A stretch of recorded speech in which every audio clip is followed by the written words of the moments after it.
కృష్ణా జిల్లా పెనమనూరుకు చెందిన ఘటనపై మహిళా కమిషన్ సీరియస్ అయింది. ఈ ఘటన కేసును సమోటిగా స్వీకరించింది.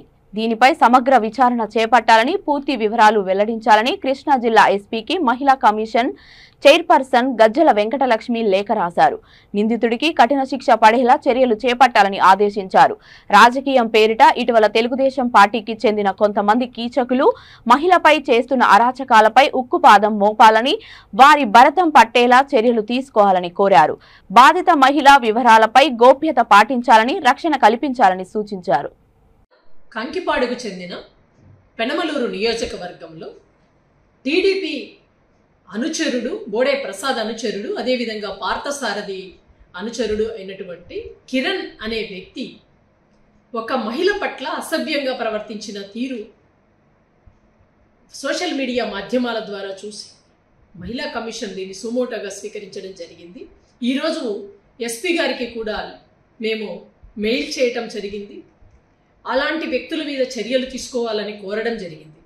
ముఖ్యంగా ఆ వ్యక్తి మేము వీడియోలో చూసిన దాన్ని బట్టి, అదేవిధంగా సోషల్ మీడియా వాట్సాప్ మాధ్యమాలలో చూసిన దాన్ని బట్టి తనకు ఫోన్పే చేశానని, తాను ఫోన్ చేస్తేనే వచ్చానని మాట్లాడుతూ ఆ మహిళ ఇంటి మీద దౌర్జన్యం చేస్తూ ఆమెకు సంబంధించిన కొన్ని ఇంటికి సంబంధించిన వస్తువులన్నింటినీ కూడా బయట పారవేస్తూ పగలగొట్టడం జరిగింది.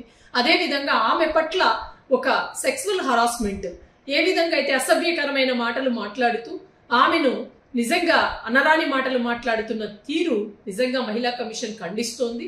ఇలాంటి రాజకీయాలలో ఉన్న వ్యక్తులు, రాజకీయ నాయకుల అండదండలు చూసుకుని ఒక కీచకులలాగా మహిళల పట్ల ప్రవర్తిస్తున్న తీరు ఆక్షేపణీయం. నిన్ననే ఒక జనసేనకు సంబంధించిన వ్యక్తి కూడా ఒక మహిళ పట్ల అసభ్యంగా ప్రవర్తిస్తూ మేము అధికారంలోకి వస్తే మీ అంతు తెలుస్తామంటూ మహిళల పట్ల ఎంత దారుణంగా దిగజారి మాట్లాడుతున్నారు అంటే మీ శారీరక అవసరాల కోసం మహిళలను ఎంత ప్రలోభ పెడుతున్నారు, ఏ విధంగా భయపెడుతున్నారు, ఏ విధంగా దౌర్జన్యాలకు తెగబడుతున్నారు అన్న వరుస సంఘటనలు చూస్తూ ఉంటే ఇలాంటి వ్యక్తుల రాజకీయాలలో ఇంత మహిళల మీద రాజకీయాలను చేయటం ఏంటి అన్నది నిజంగా ఆ సభ్య సమాజము సిగ్గుపడే విధంగా ఉంది వీళ్ళ తీరు. కాబట్టి ఇలాంటి వ్యక్తులను మరొకసారి మహిళల జోలికి రాకుండా కఠిన శిక్షలు వేసే విధంగా చర్యలు తీసుకోవాలని కూడా ఎస్పీ గారిని కోరడం జరిగింది. అదేవిధంగా ఈ వ్యక్తి రౌడీ షీటర్ అని కూడా చెప్తున్నారు. కాబట్టి పోలీసులతో మేము విచారించినప్పుడు అతని మీద రౌడీ షీటర్ కూడా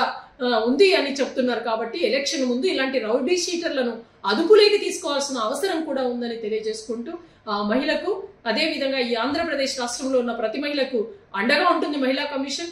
మీకు ఎటువంటి ఆపద కలిగినా సరే ధైర్యంగా ముందుకు రండి. అలాంటి కీచకులతో పోరాడే విధంగా మీకు సహాయంగా మహిళా కమిషన్ ఉంటుందని తెలియజేసుకుంటారు.